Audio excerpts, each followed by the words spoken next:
Toukokuussa 1992 Absoluuttinen Nollapiste äänitti ensimmäistä demoa.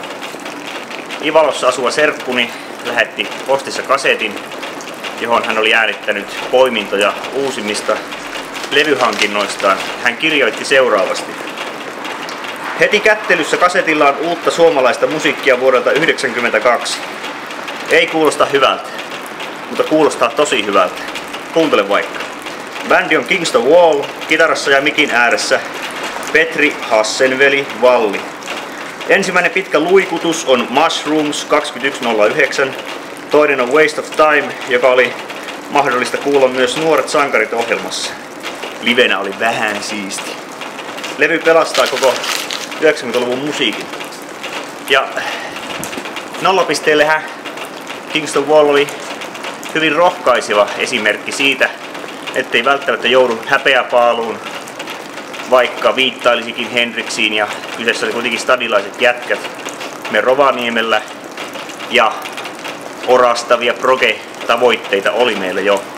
Rumpali Krutsin osti kaikki nuo 3 levyä heti ilmestyttyään. Trilogy ilmestyi yhtä aikaa kuin Nollapisteen debyyttialbumi. Ja sitä kuunnellessa kuitenkin tuntui siltä, että ollaan vähän sinne Mushrooms-puolelle menty jo liian syvälle. Valo ei enää kajasta niin syvältä. Tammikuun 1995 Vinylmania Magazinen haastattelussa otsikoitu Petri Valli ja kitaran soittamisen Zen.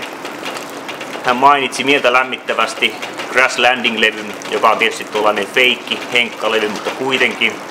Ja hän ilmoitti tuossa haastattelussa myös lakkauttaneensa Kings of Wallin, koska maa on liian pieni, ei ole markkinoita, ei ole järkeä enää taloudellisesti.